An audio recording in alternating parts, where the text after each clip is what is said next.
Debate live बड़ी बहस मध्य प्रदेश में आपका स्वागत है। मैं हूं आपके साथ कुलेश्वर पांडे। आपको बता दें कि मध्य प्रदेश में आदिवासी समाज को लेकर एक बार फिर सियासत तेज हो गई है। जल जंगल जमीन और जंगल के सवाल से लेकर अब धर्म कोड तक राजनीति पहुंच गई है। विधानसभा में नेता प्रतिपक्ष उमर सिंघार ने आदिवासियों के लिए अलग धर्म कोड की मांग उठाई और कहा है कि अगर ऐसा नहीं हुआ तो आदिवासी पहचान खतरे में पड़ जाएगी। वहीं बीजेपी ने इसे समाज को बांटने की राजनीति बताते हुए कांग्रेस पर गंभीर सवाल उठाए। सरकार का कहना है कि आदिवासी समाज के सम्मान, संस्कृति और विकास के लिए लगातार काम हो रहा है, लेकिन विपक्ष इस मुद्दे को राजनीति रंग दे रहा है। ऐसे में सवाल उठता है, क्या सच में आदिवासी पहचान खतरे में है या फिर आदिवासी अस्मिता के नाम पर नई सियासत खड़ी की जा रही है?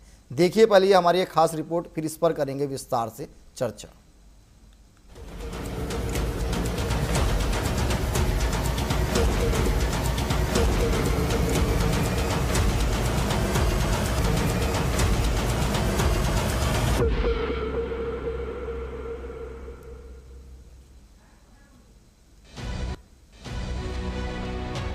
अमरकंटक में आयोजित एक कार्यक्रम में नेता प्रतिपक्ष उमंग सिंघार ने आदिवासी समाज से अपील की कि वे बड़ी संख्या में अलग धर्म कोड की मांग को लेकर आवेदन भेजें। उनका कहना है कि अगर आदिवासियों को किसी अन्य धर्म की श्रेणी में रखा जाएगा तो उनकी सांस्कृतिक पहचान कमजोर हो जाएगी।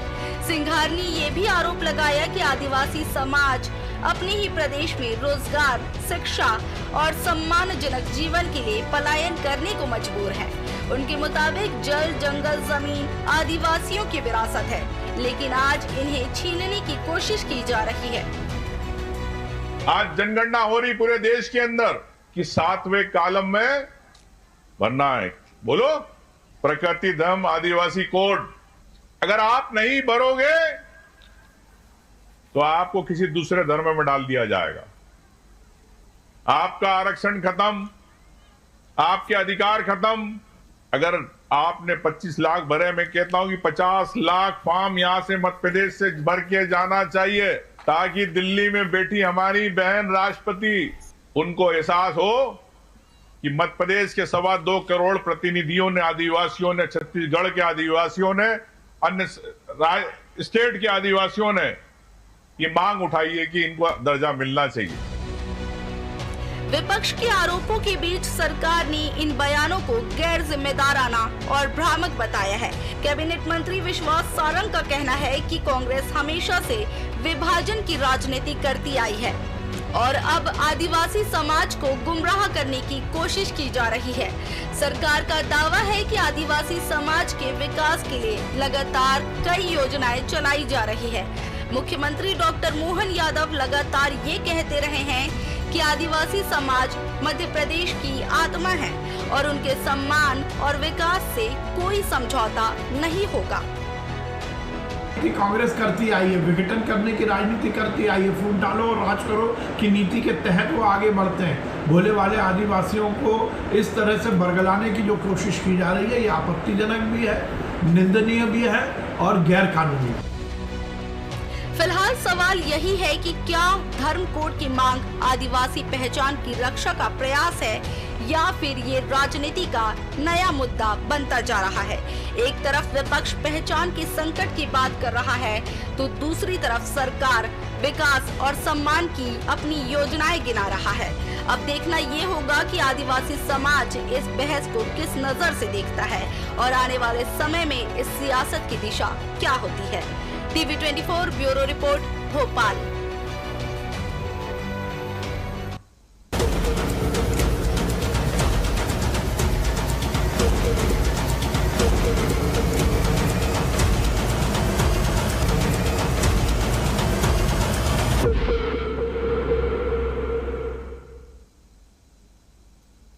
तो देखा आपने किस तरह से अब आदिवासियों के लिए अलग धर्म कोड की मांग की जा रही है। इसको लेकर जो है मध्य प्रदेश में अब नई सियासी गर्मी जो है बढ़ चुकी है और कांग्रेस बीजेपी जो है इसे लेकर आमने सामने। तो चलिए इसी पर करेंगे हम चर्चा। हमारे साथ 3 बेहद खास मेहमान जुड़ चुके हैं।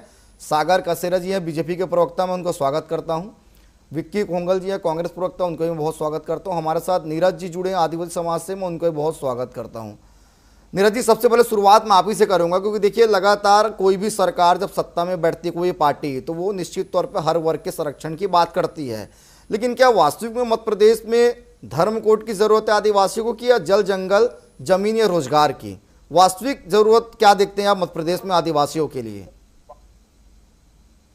मैं ये बोलना चाहता हूँ कि ये जो मांग है कोड की, ये नई मांग नहीं है, ये बहुत पहले से मांग करते आए हैं आदिवासी। क्योंकि बात ये कि उनकी पूरी की पूरी जो एक कह सकते हैं कुंजी, वो कोड पे आधारित है। क्योंकि उनकी संस्कृति, उनकी पूंजी या फिर उनके जल जंगल जमीन, जब कोड निर्धारित हो जाएगा, जब उनका कोड होगा, तब जाकर सब चीजें संरक्षित हो जाएंगी।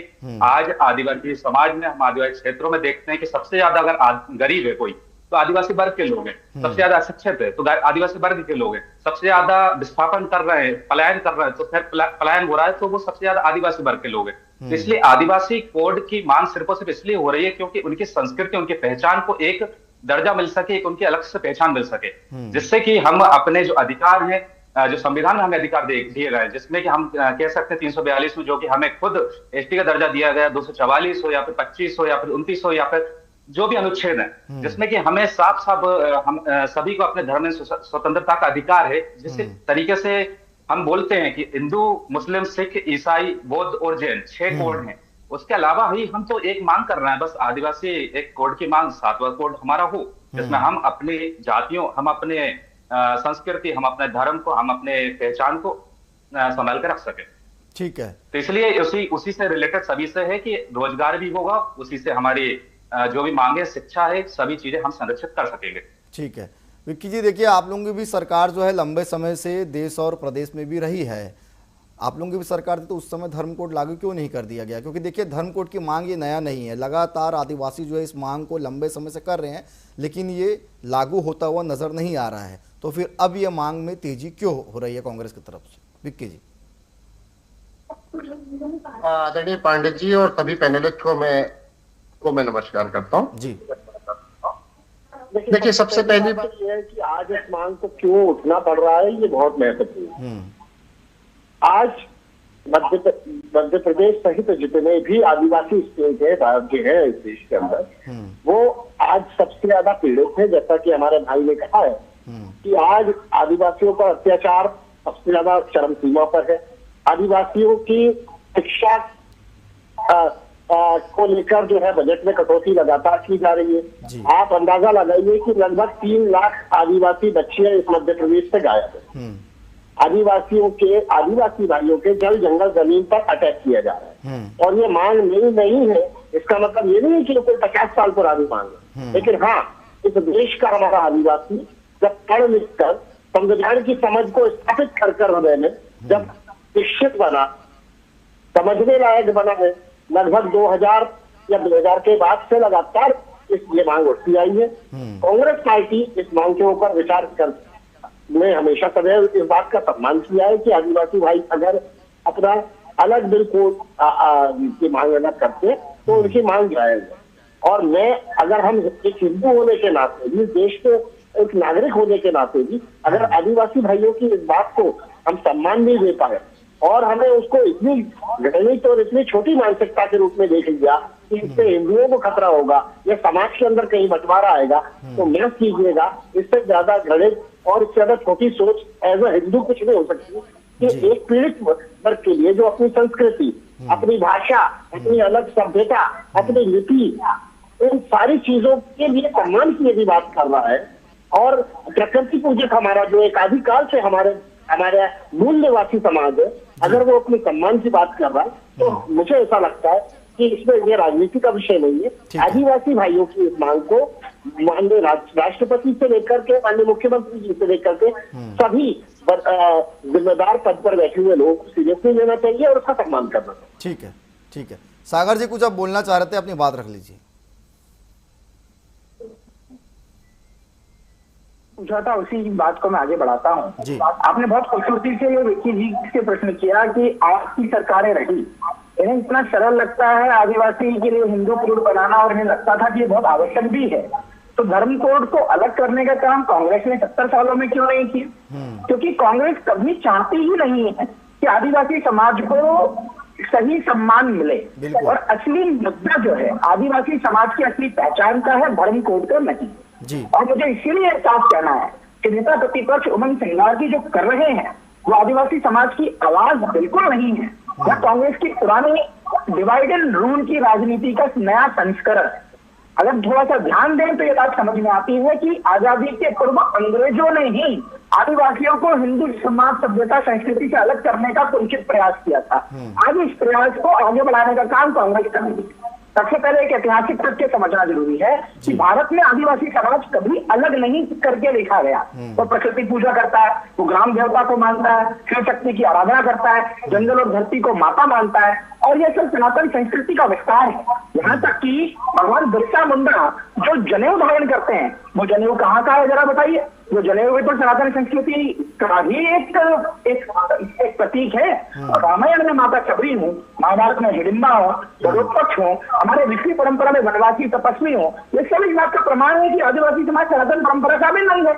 लेकिन कांग्रेस क्या करती है, जहाँ समाज जुड़ा हुआ है वहाँ पहचान के नाम पर दीवार खड़ी करने का प्रयास कर रही है। उमंग सिंघार जी कह रहे हैं 50 लाख आवेदन राष्ट्रपति को भेजो, अलग धर्म कोड की मांग करो। मैं पूछना चाहता हूँ क्या आदिवासी समाज के अधिकारों की उनको चिंता है या सिर्फ मध्य प्रदेश में अपने वोट बैंक की राजनीति की चिंता है? कांग्रेस का इतिहास देखिए, कभी हिंदू आतंकवाद का नैरेटिव करते हैं, कभी हम हिंदू नहीं है कैसे बयान देते हैं, कभी सनातन परंपरा को गाली देते हैं और आदिवासी समाज को हिंदू संस्कृति से अलग बताने की कोशिश कर रहे हैं। क्योंकि स्वयं भगवान बिरसा मुंडा कहते हैं आमू आखा हिंदू छे, आमू आखा एक छे, और उसके बाद इनकी इस प्रकार की राजनीति। मुझे लगता है ये इनका हिडन एजेंडा है कि सनातन धर्म के अंदर अलग अलग धर्म के जुड़े लोगों को विभाजित करो, आदिवासी समाज को की एकता को विखंडित करो और उसके बाद उन्हें अपना वोट बैंक का शिकार बनाओ। लेकिन आज देखिए भारतीय जनता पार्टी ने उन्हें सम्मान देने का काम किया। हम भगवान बिरसा मुंडा जयंती को जनजातीय गौरव दिवस के नाम से मना रहे हैं। आदिवासी नायकों के नाम पर संग्रहालय और स्मारक मध्य प्रदेश की सरकार ने बनाया। रानी कमलापति स्टेशन से लेकर जनजातीय गौरव यात्रा तक का इतिहास को हमने सम्मान देने का प्रयास किया है। वन अधिकार, वन उत्पादन, एमएसपी और शिक्षा योजनाओं का को सशक्त किया गया है। 70 सालों से आदिवासियों को सिर्फ वोट बैंक कहती रही कांग्रेस, लेकिन भाजपा उन्हें गौरव और नेतृत्व दिया है। एक बात और कहते हो गुलेश्वर जी, जो विषय अभी एक और विषय अभी आपके सामने आया, हम सबके समक्ष आया कि मध्य प्रदेश के अंदर ये जो धर्म कोड इसलिए जरूरी है क्योंकि वो अधिकार उनको देंगे, उनके अधिकार सुरक्षित करने के लिए जरूरी है। लेकिन मैं बताना चाहता हूँ भारत के संविधान में पहले से ही कई प्रावधान है जो आदिवासी समाज के अधिकारों की रक्षा करते हैं। जैसे 5वीं अनुसूची और शेड्यूल के अंदर आदिवासी क्षेत्रों की विधिक सुरक्षा के लिए प्रावधान है। ऐसा कानून 96 के अंदर तैयार हुआ है। ठीक है सागर जी, मैं फिर लौटूंगा आपके पास जी। सागर जी मैं फिर लौटूंगा आपके पास, फिर मैं आपसे सवाल लूंगा। मैं नीरज जी से छोटा सवाल लेता हूँ। नीरज जी, लगातार सरकार जो है आदिवासियों के लिए मध्य प्रदेश में काम कर रही है, ऐसा भारतीय जनता पार्टी का कहना है। और आदिवासी समाज अब पहले जैसे रहे नहीं, आज वो भी जो है सरकार की तमाम योजनाओं का लाभ उठा रहे हैं, विकास की मुख्य धारा से जुड़ रहे हैं। तो क्या धर्म कोड इतना आवश्यकता हो गया कि उसकी मांग अब जोर शोर से उठनी पड़ गई? क्या मध्य प्रदेश में आदिवासियों के सरकार की योजनाओं का लाभ नहीं मिल पा रहा है? क्या वो अभी भी अपने आप को ठगा महसूस कर रहे हैं? चूंकि आप एक समाज से आते इसलिए आपका निष्पक्ष में जवाब चाहूंगा।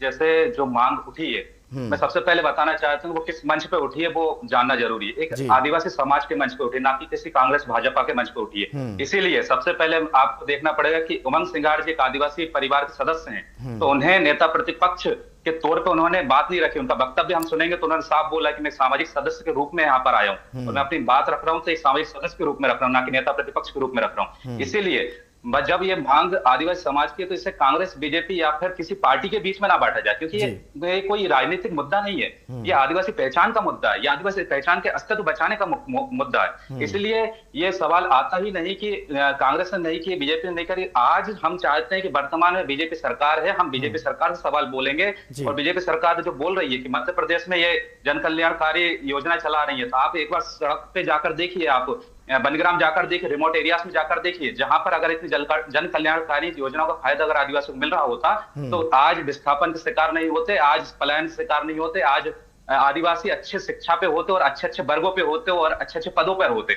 इसीलिए जो बीजेपी की कहनी और कथनी और करनी में जो फर्क है वो साफ साफ दिखता है। इसलिए आदिवासी समाज को आदिवासी समाज से ज्यादा कोई नहीं जान सकता। आदिवासी वर्ग के व्यक्ति है, आदिवासी वर्ग की जो कमियां हैं और जो उसके साथ परेशानियां वो ही उसे अच्छे से बता सकते हैं। इसलिए मैं कहना चाहता हूं कि प्रदेश के हो या फिर राज्य हो या फिर पूरे देश के अंदर मैं भी बोलना चाहूंगा, आदिवासी कोड की मांग ये झारखंड में भी उठी थी, ऐसे अन्य राज्यों में भी उठी थी। इसलिए मैं बोलना चाहता हूं कि मध्य प्रदेश में कोई ये मांग हम जो कह रहे हैं कि वो किसी भी राजनीतिक मंच से, राजनीतिक पार्टी के उससे किसी ने नहीं बोला। आदिवासी समाज की खुद की मांग है, ना ही कोई बांटने का काम कर रहा है, सिर्फ उसे सब जोड़ने का काम कर रहे हैं। तो जब संविधान खुद आदिवासियों को अलग अलग जब उसके अधिकार संरक्षित करती है तो बीजेपी क्यों घबरा रही है कोड लागू करने में? इससे साफ समझ में आता है कि ये जानते हैं कि अगर आदिवासी कोड लागू होता है तो सच्चाई इनकी पूरी की पूरी सामने आ जाएगी।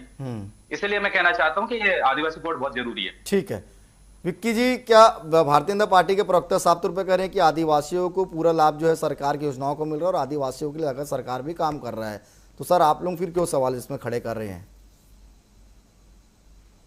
बहुत लंबा चौड़ा भाषण उन्होंने दिया है और सिवाय कांग्रेस को कोसने के उन्होंने अपनी किसी भी नीति पे स्पष्ट रूप से अपनी बात नहीं रखी। सबसे पहले तो भारतीय जनता पार्टी के प्रवक्ता को इस बात की जानकारी होनी चाहिए कि मध्य प्रदेश की एकमात्र मध्य प्रदेश की मांग नहीं है, और ना ही मध्य प्रदेश एकमेव या एकमात्र आदिवासी स्टेट है इस देश का।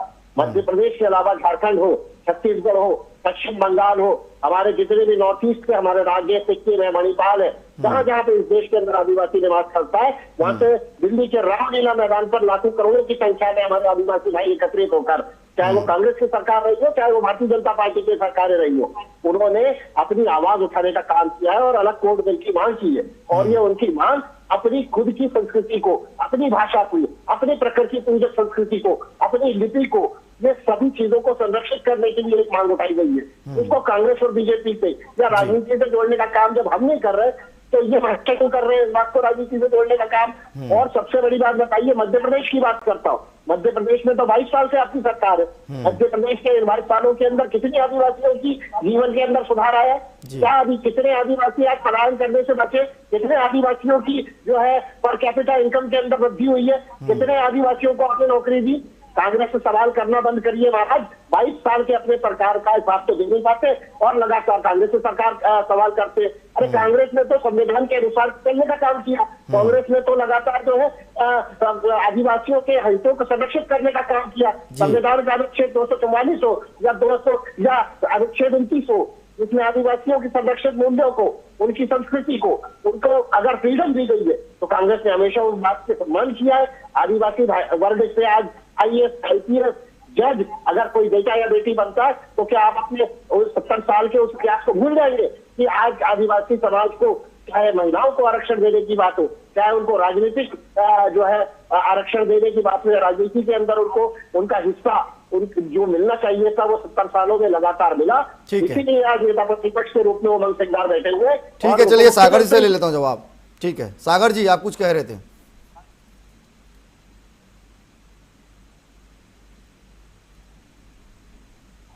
जो सीधे साधे वाले आदिवासी समाज को बरगलाने के लिए ये कक्षे करते हैं और इसीलिए ये जब आदिवासी समाज की पुरानी मांग की बात करते हैं तो मैं बताना चाहता हूँ आदिवासी समाज की पुरानी मांग धर्म कोड नहीं थी, बल्कि धर्म कोड के ऊपर उनकी असली मांग सम्मान, अधिकार और विकास। और आज भारतीय जनता पार्टी की सरकार ने वही किया। लाखों वनाधिकार पट्टे दिए हैं, जमीन पर दिए हैं, धरातल पर दिए हैं। मेरे कई आदिवासी समाज के मित्र हैं, उन सबसे मेरी चर्चा होती है और वो बड़े संतुष्ट है। वन उत्पाद का MSP मध्य प्रदेश की सरकार ने बनाया, पैसा का कानून लाया गया है, जनजातीय गौरव दिवस घोषित किया है और आदिवासी नायकों को राष्ट्रीय सम्मान मिला है। और आज हमारे देश की राष्ट्रपति एक आदिवासी समुदाय की महिला है। इसलिए मैं साफ कहना चाहता हूँ, जल, जंगल, जमीन के अधिकार संविधान में सुरक्षित है।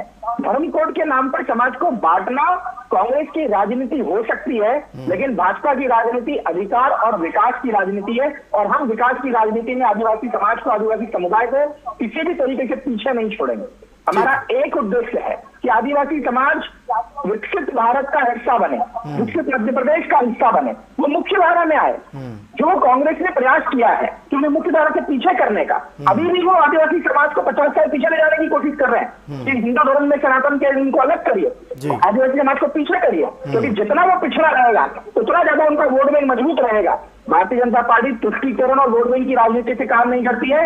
हम सबके साथ, सबके विकास और सबके विश्वास के साथ काम करते हैं और आदिवासी समाज के अंदर भाजपा का विश्वास है और आदिवासी समाज को भाजपा में विश्वास है और यही कारण है कि हम नीरज जी मैं आऊंगा आपके पास, काम करेंगे और उसके लिए हमें उमंग सिंघार जी की इस प्रकार की कुंठित सलाह की आवश्यकता नहीं है।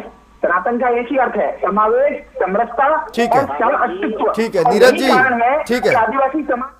ठीक है सागर जी, मैं लौटूंगा आपके पास। नीरज जी, क्या ये अलग जो धर्म कोड की मांग की जा रही है, क्या इससे आदिवासी संस्कृति को पहले से ज्यादा मजबूती मिलेगा अगर ये लागू होता है तो?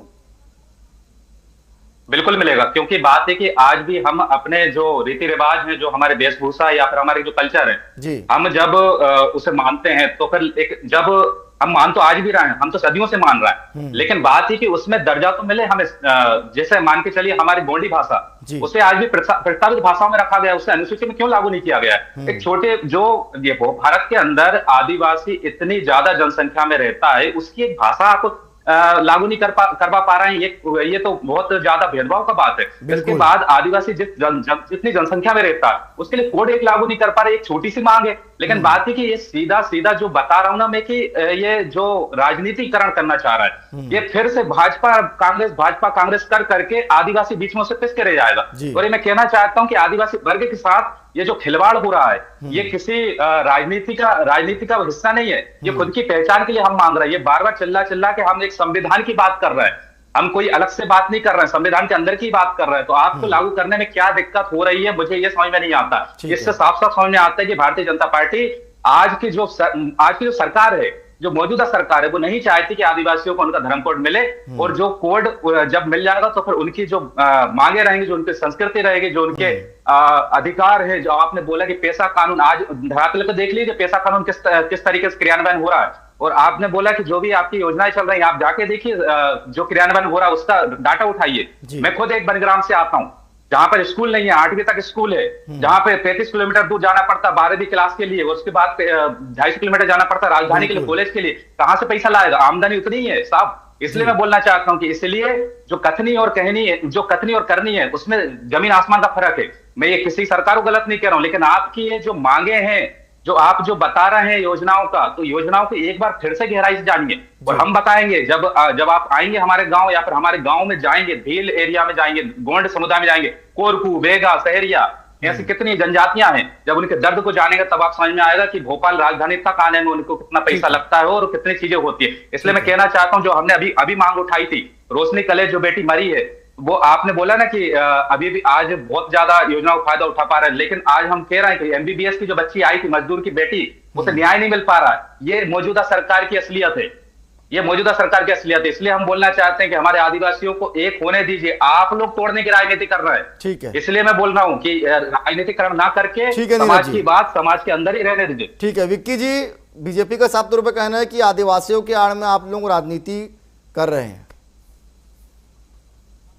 आदरणीय पांडे जी और मेरे नीरज भैया, और मैं अब दर्शकों से बात करूंगा। भारतीय जनता पार्टी के प्रवक्ता से इतने सेंसिटिव और इतने अच्छे मुद्दे पर से बात करने लायक भी मैं शायद इनको नहीं समझता जी। तो पांडे जी मैं आपको बताऊं, और नीरज भाई आप भी सुनिएगा, आदिवासी समाज को ये मांग उठाने की सबसे पहले समस्या क्या है, उदाहरण के तौर पर मैं आपको बता देता हूँ कि आदिवासी समाज का अगर डिफरेंस कोड नहीं था तो समस्या क्या होती थी।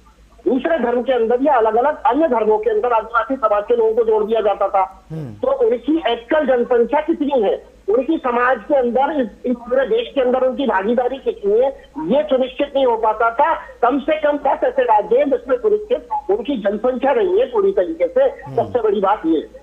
दूसरी बड़ी बात यह है कि अगर उनकी जनसंख्या सुनिश्चित होगी तभी जाके उनके शैक्षणिक अधिकार हो, चाहे उनके राजनीतिक अधिकार हो, चाहे उनके समाज के लिए जितनी भी योजनाएं चल रही है उसका एक्चुअल उसका जो लाभ है वो अंतिम पंक्ति में खड़े हुए व्यक्ति तक पहुंचेगा। मुझे हाँ या ना दर्शकों से मैं पूछना चाहता हूँ, यदि आदिवासी समाज अपनी, इसके अलावा मैं आपको बताऊं कि उनकी जो शादी की पद्धति है वो अलग है, उनकी जन्म से लेकर मरण तक की संस्कृति अलग है, और वो अपनी संस्कृति को सुरक्षित करना चाहते हैं एक अलग बिल के नाम पे, तो क्या हमें उसका सम्मान करना चाहिए या नहीं करना चाहिए जी। तो ये बहुत बड़ी बात है। इस पे हमारे भाई नीरज जी भी एग्री करेंगे कि चाहे वो हमारे गोविंद भाई हो, चाहे वो सहरिया हो, बैगा आदिवासी हो, चाहे हमारे भील बेला आदिवासी हो, इनकी सभी की से जो है शादी से लेकर जन्म से लेकर मरण तक की जो संस्कृति और सभ्यता है प्रकृति पूजक समाज की, उसका आदर के रूप में अगर हम इनको उसकी जाति, उस जाति की सभी जातियों की आबादी को सबसे अगर सुनिश्चित करना चाहते हैं तो हमें इस मांग को। ठीक है, चलिए सागर जी से जवाब ले लेता हूं मैं, क्योंकि समय भी कम है। ठीक है विक्की जी, सागर जी जवाब। सागर जी, केंद्र में भी आपकी सरकार है, राज्य में भी आपकी सरकार है, सर पेच कहाँ पे फंस रहा है? क्या आदिवासी कोड लागू हो सकता है? क्या इसके लिए आप लोग प्रयासरत हैं, क्योंकि आदिवासी अब मांग भी कर रहे हैं? देखिए, मैं अभी आपको पहले भी कहा, दोबारा बता देता हूँ कुलेश्वर जी, कांग्रेस ने 70 सालों तक आदिवासी समाज को सिर्फ वोट बैंक माना है। भारतीय जनता पार्टी ने ही उन्हें गौरव और नेतृत्व दिया है। आदिवासी समाज को अलग धर्म बताने की इनकी राजनीति भारत की सांस्कृतिक एकता को तोड़ने की राजनीति है, और इसे किसी भी प्रकार से आदिवासी समाज सफल नहीं होने देगा। मैं आपको पहले भी स्पष्ट कर चुका हूं, भाजपा आदिवासी समाज के हितों को संरक्षित करने के लिए, अंत्योदय के विकास के लिए उस लक्ष्य के साथ जमीन पर मैदान में जुटी रहेगी। अगर कोई भी नीरज जी उनकी समस्या है, आज सही फोरम पर रखेंगे, समस्या का वास्तविक समाधान किया जाएगा। लेकिन आदिवासी समुदाय को अलग थलग कर, उन्हें विकास की राजनीति से दूर कर, उन्हें 50 साल पीछे ले जाने का काम भाजपा नहीं कर सकती है। कांग्रेस का ये जो कुंठित प्रयास है सिर्फ वोट बैंक मजबूत करने का, इसे किसी भी हालत में पूरा नहीं होने दिया जाएगा, क्योंकि हम आदिवासी समाज के हितों को सुरक्षित करने के लिए अंत तक लड़ाई लड़ते रहेंगे। नीरज जी देखिए, आदिवासी कोड लागू होता वो तो नजर नहीं आ रहा, क्योंकि लंबे समय इसकी मांग है। आगे आप लोगों की रणनीति क्या होगी? हमारी रणनीति साफ साफ है, क्या कि हम समाज के एक जाजम पर बैठने वाले लोग हैं। कोई गोंड, भील, बिलाला कोई भी हो, हमारे समाज, हमारे आदिवासी समुदाय में कोई ऊंच नीच नहीं है। हम ये कहना चाहते हैं कि सभी की एक सर्वसहमति है। हम सरकार से, जो मौजूदा सरकार है, उससे एक संविधान के दायरे के अंदर एक मांग कर रहे हैं। अगर वो हमारी मांग को स्वीकार नहीं कर, हम जैसा कि प्रवक्ता जी ने बोला कि हम इस बिल्कुल साफ मना कर रहे हैं। अरे आप क्या मांग कर रहे हैं? आप एक बीजेपी को एक चुन के गया है, जनता के एक प्रतिनिधि हैं, बस आप कैसे मना कर सकते हैं? आप उस मांग को रखिए ना, क्योंकि बात है कि हम एक जनता के तौर पर बोल रहे हैं, कोई हम अलग से थोड़ी, हम देश के बाहर के लोग थोड़ी, हम देश के मूल निवासी हैं। हमारी मूल निवासियों की बात नहीं सुनेंगे आप लोग, ये सुनना पड़ेगा आपको। और मैं कहना चाहता हूं कि हमारी रूपरेखा पूरे समाज के साथ बैठेंगे, और अगर बीजेपी ऐसी दमनकारी, ऐसे हिटलर साइड दिखाएगी, तो हम इस हिटलर साइड सरकार को। चलिए ठीक है, चलिए आप तीनों मेहमान हमारे जुड़े, आप तीनों को बहुत धन्यवाद। समय इजाजत नहीं दे रहा, इसलिए इस विषय को यहीं पे समाप्त करना पड़ेगा। तो कुल मिलाकर मध्य प्रदेश में आदिवासी धर्म कोड की मांग जो है तेज हो गई है, जिसे लेकर कांग्रेस और बीजेपी आमने सामने है, सियासी बयानबाजी भी तेज है। तो फिलहाल आज के लिए इतना ही, कल किसी और विषय के साथ होगी मुलाकात। मुझे दीजिए इजाजत, धन्यवाद।